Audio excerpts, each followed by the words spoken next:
DJ বাপি presentation.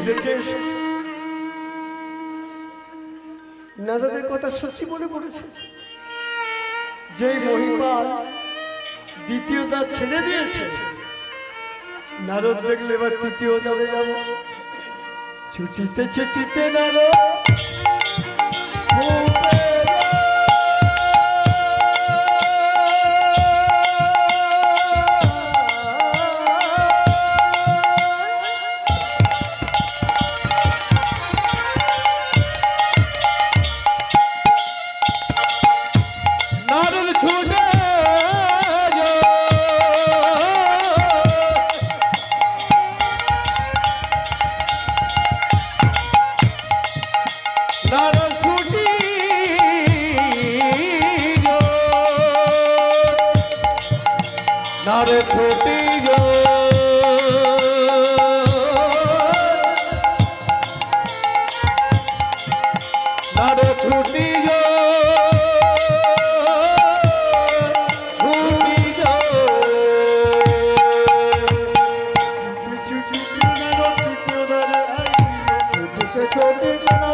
হাতে দাঁড়িয়ে আছে বিশাল শরীর। নারদ ভাবছে বীরপালে বদাটা যদি আমার মাথা ঠুকিয়ে দেয়, হরি বলতে বেশি করে সময় লাগবে। এর হাতের তলা দিয়ে ছোট্ট আকৃতি নারদ, এত বড় বীরপালের শরীর। আর নারদ বলে হলো বিদ্যাদা, উপর দিকে তাকিয়ে দেখো তো তোমার হাতে ওটা কি? বীরপাল ভাবলো তবে কি ভুল করে আমাদের গদা ছেড়ে বসি ধরিয়েছি। যেই মাত্র বীরপাল উপর দিকে তাকিয়েছে, সেই সুযোগে নারদ হাতের তলা দিয়ে হরি বলো হরি হরি বলো হরি বলো হরি বলো হরি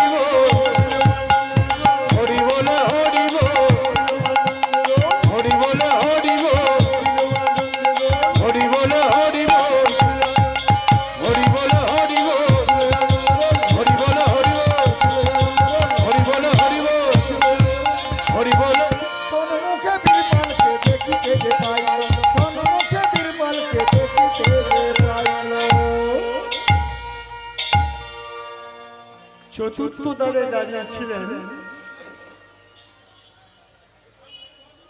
কার্তিক। চতুর্থ দ্বারে দাঁড়িয়েছিল কে? কার্তিক। একে সরদ হবে তো কি করে সরাচ্ছে? নারদ বলে উঠল, কার্তিক কুমার, আমি তো স্বর্গমত্ত পাতাল সব জায়গায় যেতে পারি, তো মর্তভূমির মাটিতে গিয়ে শুনলাম মর্তের মানুষজন তোমাকে পুজো করতে চাইছে।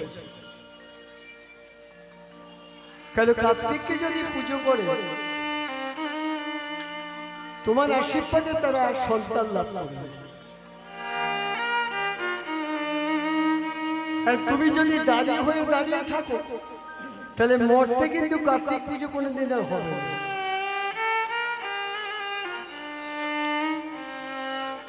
চিন্তা করো কি করবো। কার্তিক বলে বলে ভাবলো আমার পুজো মর্তে হবে না, এটা কি করে হয়? সব দেব দেবী পুজো পাবে, আমি পাবো না। কার্তিক দাঁড় রেখে দিয়ে মৌটাকে নিয়ে চলে এলো ভক্তমন্ডলী, ভক্তিপতি মায়েরা, আপনারা তো কার্তিক পুজো করেন নাকি? তাহলে কার্তিক পুজো করেন, কিন্তু কার্তিক পুজো সন্তান লাভের আশায় করেন।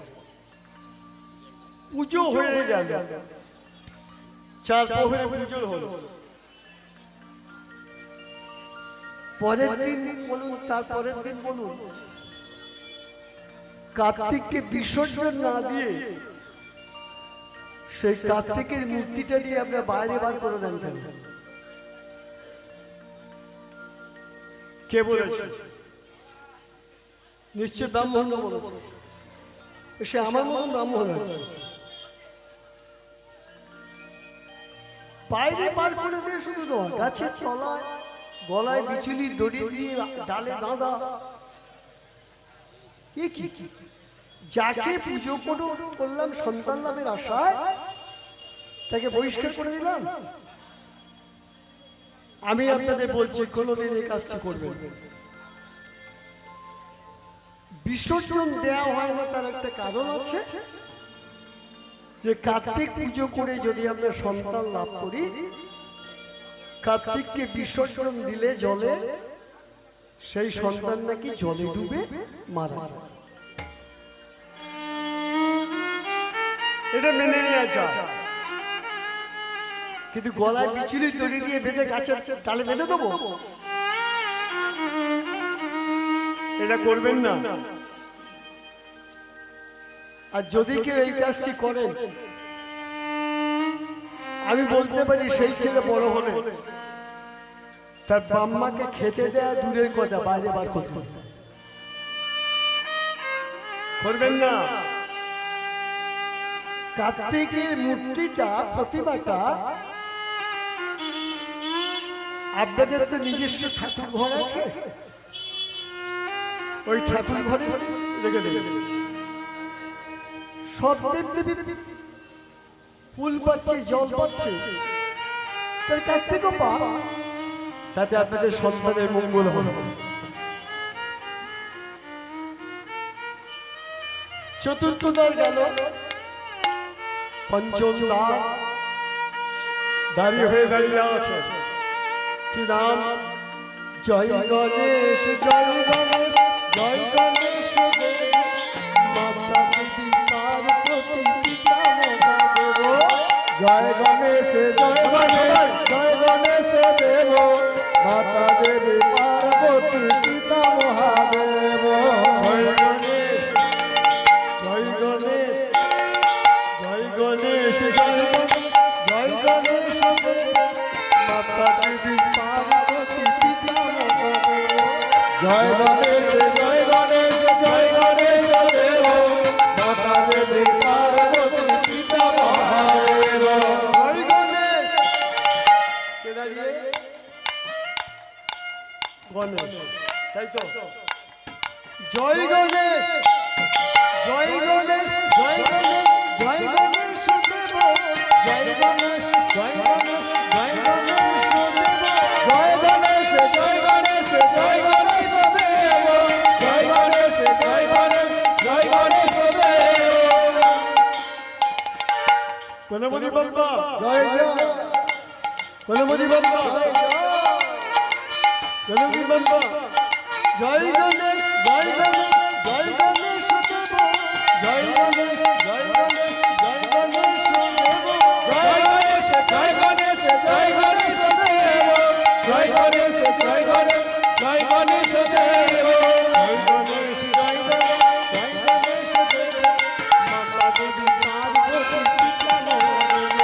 জয় গণেশ, জয় গণেশ, জয় গণেশ দেব, মাতা দেবী পার্বতী পিতা মহাদেব। জয় গণেশ, জয় গণেশ, জয় গণেশ দেব, মাতা দেবী পার্বতী পিতা মহাদেব। জয় গণেশ, জয় গণেশ, জয় গণেশ দেব, মাতা দেবী পার্বতী পিতা মহাদেব। জয় গণেশ, জয় গণেশ, জয় গণেশ দেব, মাতা দেবী পার্বতী পিতা মহাদেব। মাতা দেবী পার্বতী পিতা মহাদেব, মাতা দেবী পার্বতী পিতা মহাদেব। গঙ্গণপতি গণেশায় নমঃ, গঙ্গণপতি গণেশায় নমঃ, গঙ্গণপতি গণেশায় নমঃ।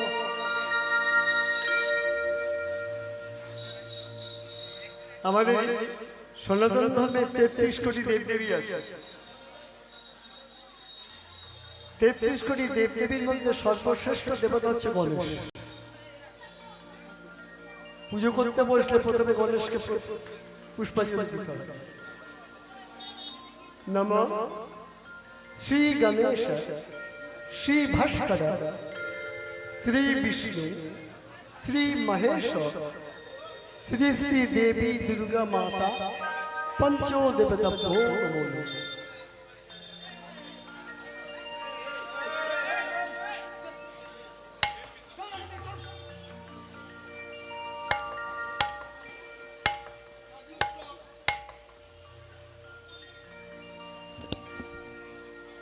गणेश के पूजो ना करले कोनो देव देवी नेबे ना स्वयं भगवान श्रीकृष्ण पर्यन्त पूजो नेबे ना कारणटा कि অথচ গণেশের মুখটা কিন্তু দেবতাদের মতো নয়, হাতির মুখ, হস্তিবদন। কেন হলো? অথচ তাকে আগে পুজো করতে হবে। জেনে নেওয়া যায়। একদিন কৈলাসে দেবী পার্বতী গণেশকে বলছে, গণেশ আমি স্নান করতে ঢুকছি, তুই দাঁড়িয়ে হয়ে দাঁড়া, কোন পুরুষ যেন প্রবেশ করতে না পারে।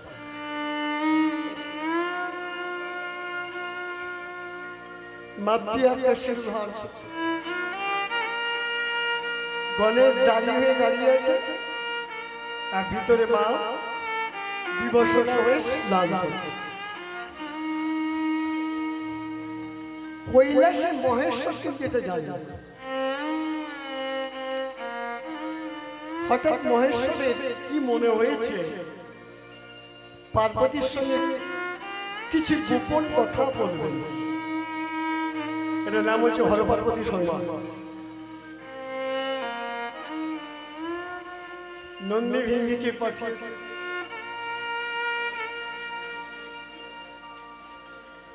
গণেশ তো ঢুকতে দেবে না, জোর করে ঢুকতে গেল, দুজনে মার খেয়ে ফাস্ট হয়ে গেল। আবার দেখবে গণেশের কিন্তু একটা দাঁত, কি তাই তো দেখবি একটা দাঁত, তাও বলে দিচ্ছি কেন। নন্দী ভিন্দি মার খেল, যে যায় মার খেয়ে চলে আসে। সবাই ভোলানাথ কাছে নালিশ করে, তোমার ছেলে আমার মেরেছে। ভোলানাথ বলছে, এত বড় সাহস, গণেশ ঢুকতে দিচ্ছে? আমি নিজেই যাও। একেবারে সাংঘাতিক লোক, হাতে ত্রিশূল নিয়ে আসছেন। গণেশ সরে যা, আমি তোর মার সঙ্গে সাক্ষাৎ করব। গণেশ বলছে, আমার মা নির্দেশ দিয়েছে কোন পুরুষের প্রবেশ হবে না। শিব বলছেন, আমি তোর পিতৃদেব, আমি তোর বাবা। বাবাকে প্রণাম করে গণেশ বলছেন, আপনি বাবা হতে পারেন কিন্তু পুরুষ তো বটে, ঢুকতে তো দেবো না। কিছুতেই গণেশ ঢুকতে দিচ্ছে। সরে যা গণেশ, ভয়ঙ্কর রূপ ধারণ করেছে। বলে না, সরে যা। মাতৃ আকাশের ধার্য শিব তখন ত্রিশূল ধরে বলছেন, একটা বড় সাহস, ওই গণেশের দিকে নিক্ষেপ। গণেশের দেহ থেকে মস্তকটা ছেড়ে হয়ে গেল, শুধু একটা চিৎকার শোনা গেল,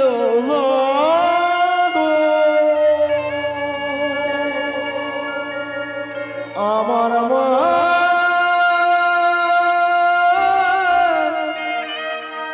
মা গো।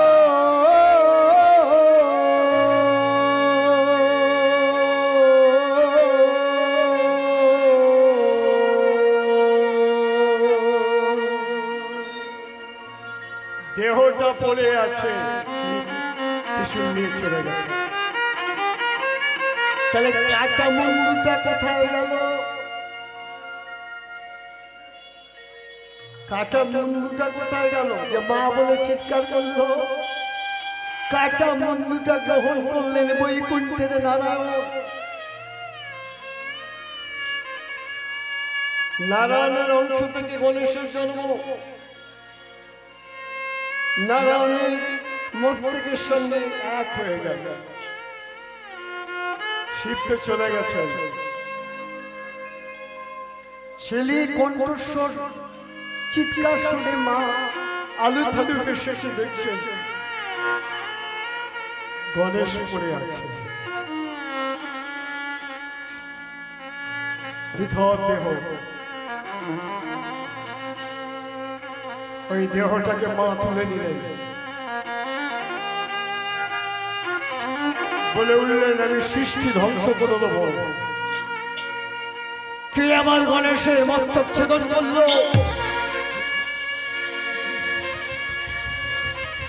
ভয়ঙ্কর রূপ ধারণ করেছে, সারা সৃষ্টি টলমল করলো।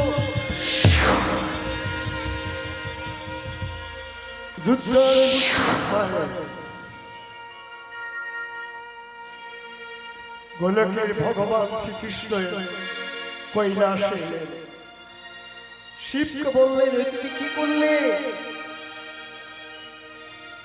পার্বতী তো সারা বিশ্ব ব্রহ্মাণ্ডকে ধ্বংস করে দেবে, গণেশকে বাঁচাতেই হবে। শিব বললেন যে অস্ত্রে গণেশের মস্তক ছেদন, সেই অস্ত্রেই গণেশের মস্তক হবে সংযোজন। ত্রিশূলকে বললেন যা ত্রিশূল, উত্তর দিকে মাথা রেখে যে নিদ্রামগ্ন আছে তার মস্তকটা ছেদন করে গণেশের দেহেতে লাগা, গণেশ প্রাণ ফিরে পাবে। ত্রিশূল ছেড়ে দিলেন, ত্রিশূল ছুটছে,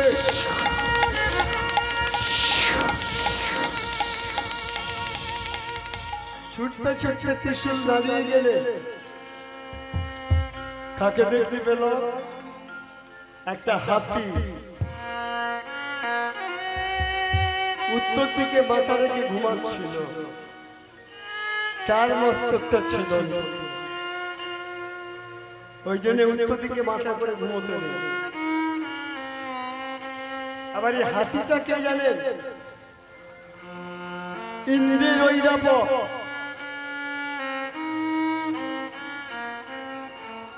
দেবরাজ ইন্দ্রকে দুর্বাসা মুনি একটা পারিজাত ফুল দিয়েছিলেন, যে পারিজাত সমুদ্র মন্থনের সময় উঠেছিল। দিয়ে বলেছিলেন ইন্দ্রকে শ্রদ্ধা সহকারে যে এই পারিজাতকে মাথায় নেবে তার মঙ্গল হবে, কিন্তু অবহেলা করে মাথা নিলে সে উন্মাদ হয়ে যাবে। দেবরাজ ইন্দ্র চিন্তা করছে আমি স্বর্গের উর্বশীদের নিয়ে ব্যস্ত, এই ফুল আমি কি করবো এখন? ইন্দ্র বলল কি তার ওই ঐরাবত তার মাথাকে অবহেলা করে রেখেছিল। ফলে হলো কি সেই হাতিটা উন্মাদ হয়ে গেল, উন্মাদ হয়ে ক্লান্ত শরীরে উত্তর দিকে মাথা রেখে ঘুমাচ্ছিল।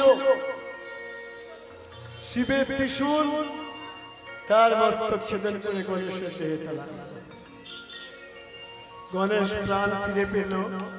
মা ছেলেকে দিকে বলছে সবদেব দেবীর এত সুন্দর বদন, আমার সন্তানের হস্তি বদন, একে সবাই ঘৃণার চোখে দেখবে। ভগবান শ্রীকৃষ্ণ এলেন, এসে বলছে দেবী পার্বতী গণেশের হস্তি বদনটা কি আছে? তুমি তো সন্তান ফিরে পেয়েছো, তবে একটা কথা জেনে যাও, মর্তভূমির মাটিতে যখন দেবদেবীর পূজা হবে,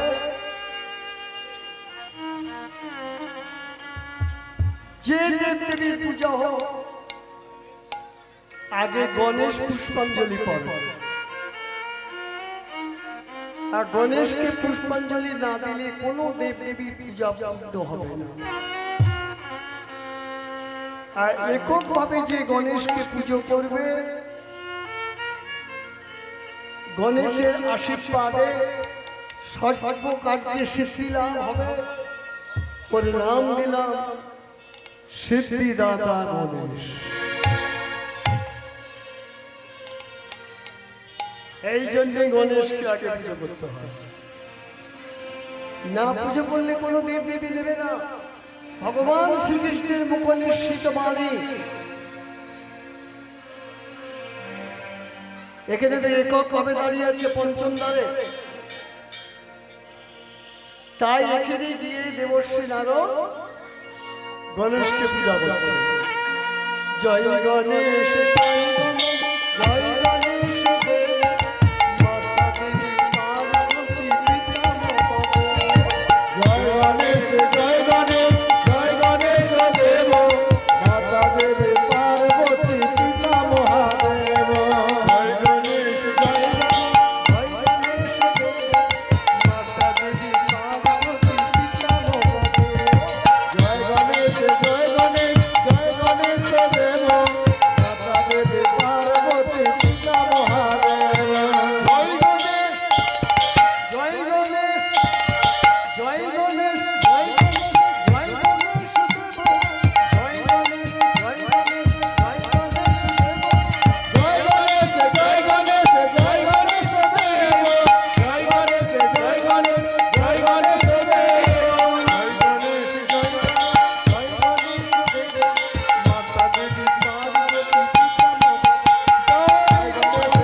দাঁত ছিল,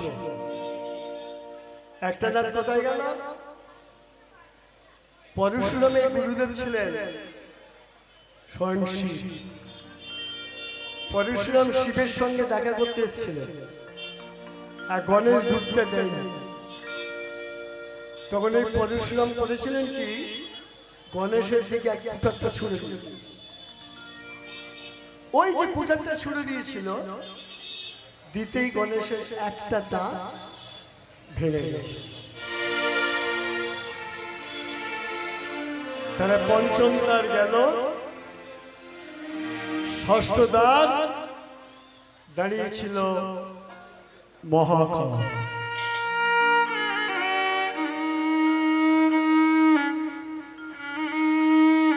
মহাকাল ভাবছে, তুমি যতই ছলনা করে আসো না কেন, সপ্তম দ্বারে যিনি দাঁড়িয়ে আছেন, তোমার ছলনা সেখানে ধরা পড়ে যাবে। মহাকাল দ্বার খুলে দিল। সপ্তম দ্বারে কে? শঙ্কর ঘরেণী শিব জয়া, দেবী মা মহামায়া, স্বয়ং ছলনাময়ী। এখানে ছলনা করতে পারল না, হেরে গেল। মায়ের কাছে কাঁদছে, মা আমি বড় অধম, বৈষ্ণব দর্শন করতে এসেছি, ভক্তি পেতে এসেছি, ভক্তি তত্ত্ব জানতে এসেছি। মা তুমি দ্বার খুলে দাও।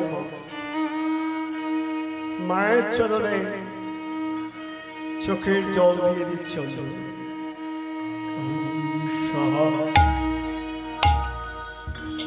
ওম সদা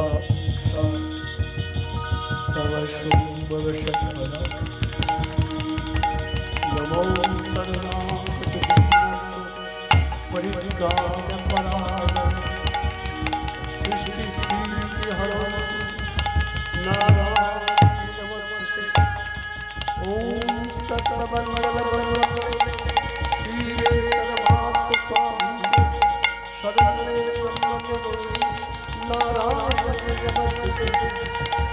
काली काली महाकाल काली के काल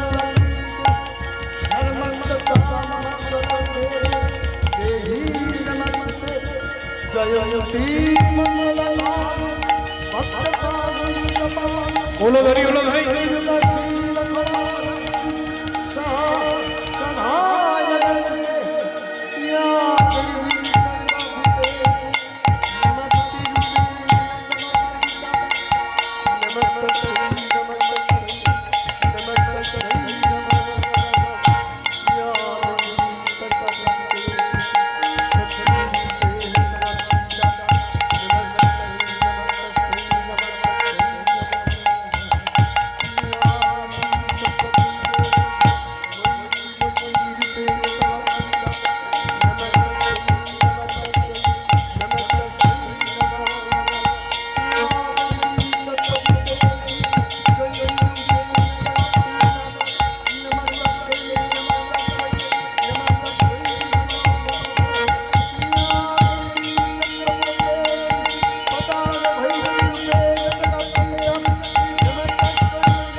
মোর জগৎ জননী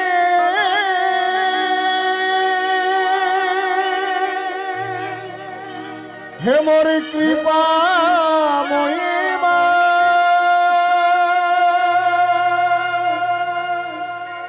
কৃপাময়ী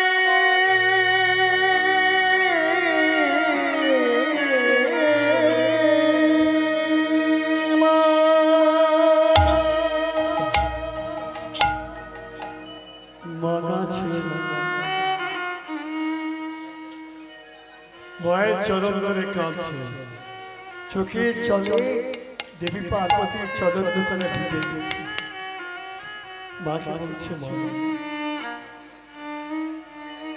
আমার মা গেছে না আমি আছি ভাবে না কি আর আছি এই মায়া আছে না আমি আছে ভাবনা কি আছে আমার মায়া আছে না আমি আছি ভাবনা কি আছে আমার মায়ের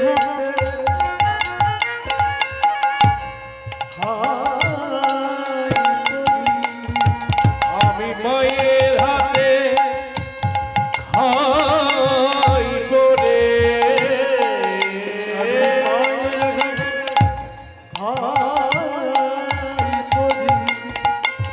আমি মায়ের হাতে খাই করি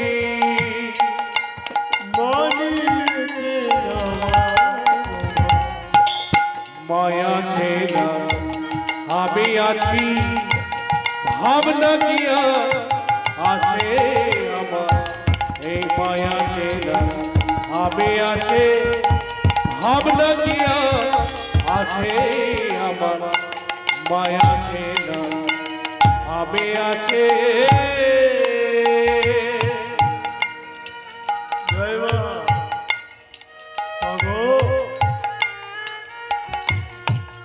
আমি ভুলেও থাকি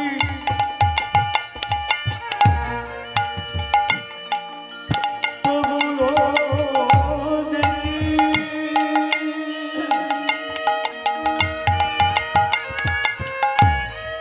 মা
ভবতারিণী মা মা গো, ও গো মা মা, মা। হে মা মা মা।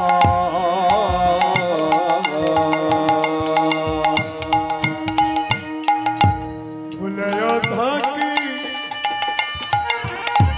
তবু গো দেখি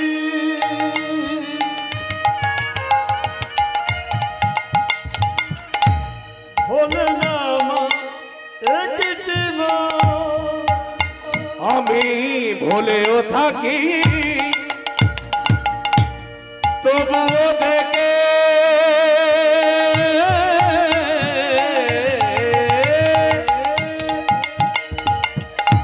ভোলে না মা একটি বলতে হে দিয়ানা মাঝে আমার পরশে রাগা মাঝিয়া মা বলতে হে দিয়ানা মাঝে আমার পরশে রাগা মাঝিয়া মা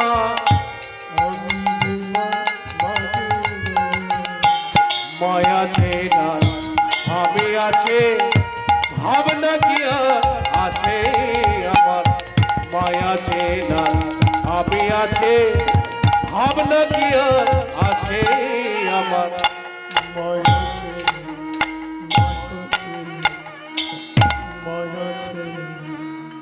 আমি আছে ও গো মা মা গো।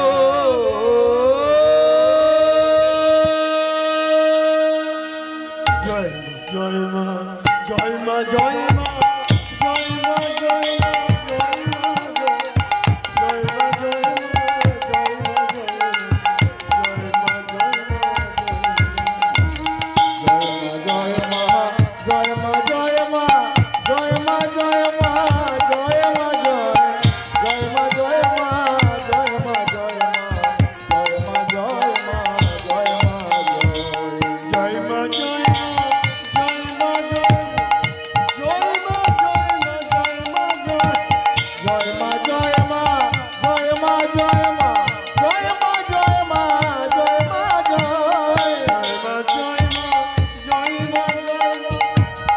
মা জয় মা জয় মা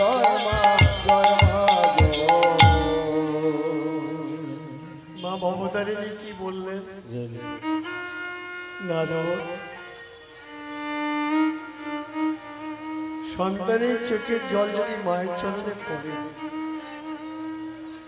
মা কি কখনো অবহেলা করতে পারে?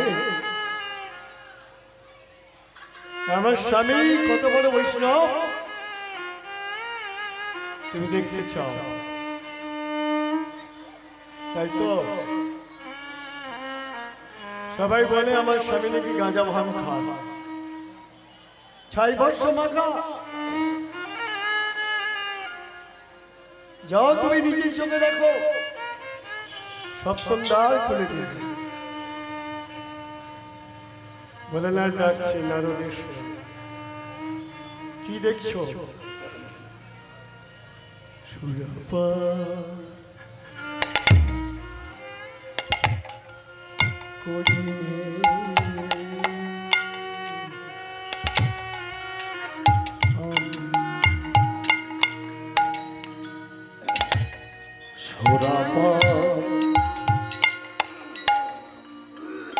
করে আমি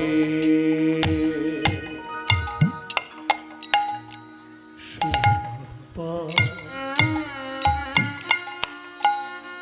করি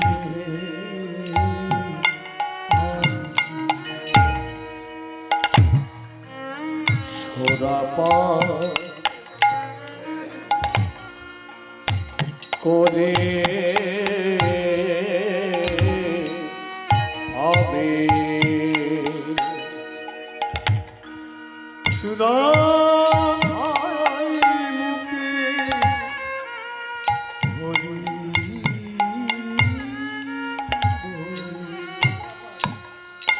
সুরাপান করে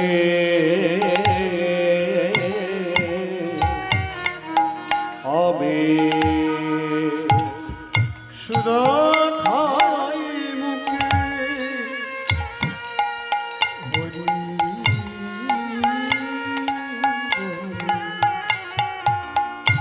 সুরাপান করে আমি আমরা জানি ভোলানাথ নাকি গাঁজা ভান খায় কত ভুল দেখুন হরিনামের সুরপান করছে নারদকে শোনাচ্ছেন হরিনামের সুরা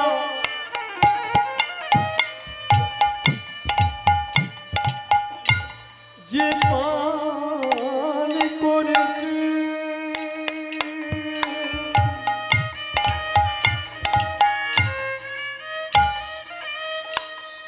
এ সুরা খেয়ে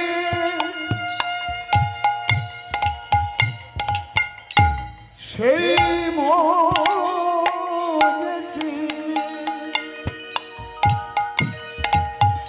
যে হরি নামে সুরা পান করেছে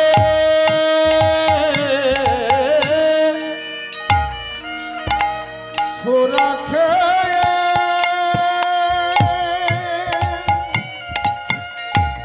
সেই মজেছে হরিনামের সুরা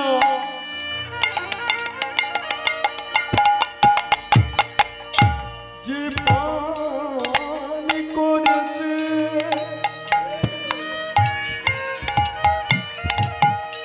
এ সুরা খেয়ে সেই মজেছে হরি নামে সুরা জীবন করেছে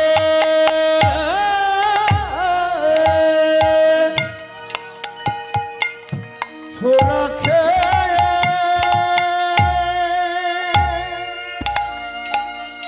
সেই মজেছে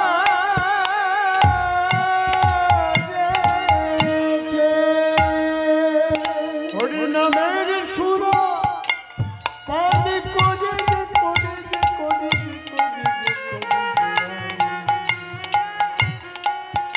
হরি নামে সুরা পান করে